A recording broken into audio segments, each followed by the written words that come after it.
நம்மளோட வாழ்க்கையில் நிறைய பேர் வந்து செய்கிற ஒரு விஷயம் என்னென்னா, நிறைய பேர் வந்து எனக்கு குழந்தை இல்லை, எனக்கு ஏதாச்சும் ஒரு குழந்தை கிடைக்குன்னு சொல்லிட்டு சபையில் வந்து சர்ச்சில் வந்து நம்ம என்ன பண்ணுறோம், ஒரு குழந்தை வேணும்னு சொல்லிட்டு ஆண்டவர்கிட்ட கேட்கும்போது ஒரு ப்ராமிஸ் பண்ணுறோம். என்ன ப்ராமிஸ் பண்ணுறோம்?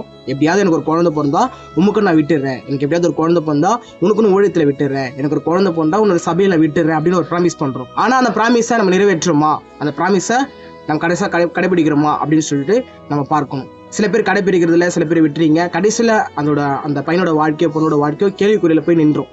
ஓகேங்களா? ஆனால் இந்த இடத்துல பைபிள் அழகாக ஒரு வசனம் சொல்லப்பட்டிருக்கு. என்ன சொல்லப்பட்டிருக்குன்னா பாருங்க, 1 சாமுவேல் 2ஆம் அதிகாரம் 26ஆம் வசனம். அதில் என்ன சொல்லப்பட்டிருக்குன்னா, சாமுவேல் என்னும் பிள்ளையாண்டானே பெரியவனாக வளருது, கர்த்தருக்கும் மனுஷனுக்கும் பிரியமாக நடந்து கொண்டான். ஆமென். ஸோ இதனால கூட நம்மளோட வாழ்க்கையில் அப்படிப்பட்ட ஒரு காரியத்தில் ப்ராமிஸ் பண்ணியிருந்தால் அந்த பிள்ளையை கரெக்டாக வளர்வதற்கு மனுஷருக்கும் கர்த்தருக்கும் பிரியமாக நடந்து கொள்ளும்படியாக வாழ்வதற்கு நம்ம அவனுக்கு உறுதுணையாக இருந்து அந்த வார்த்தையை நிறைவேற்றணும். அதான் கர்த்தருக்கு பிரியம்.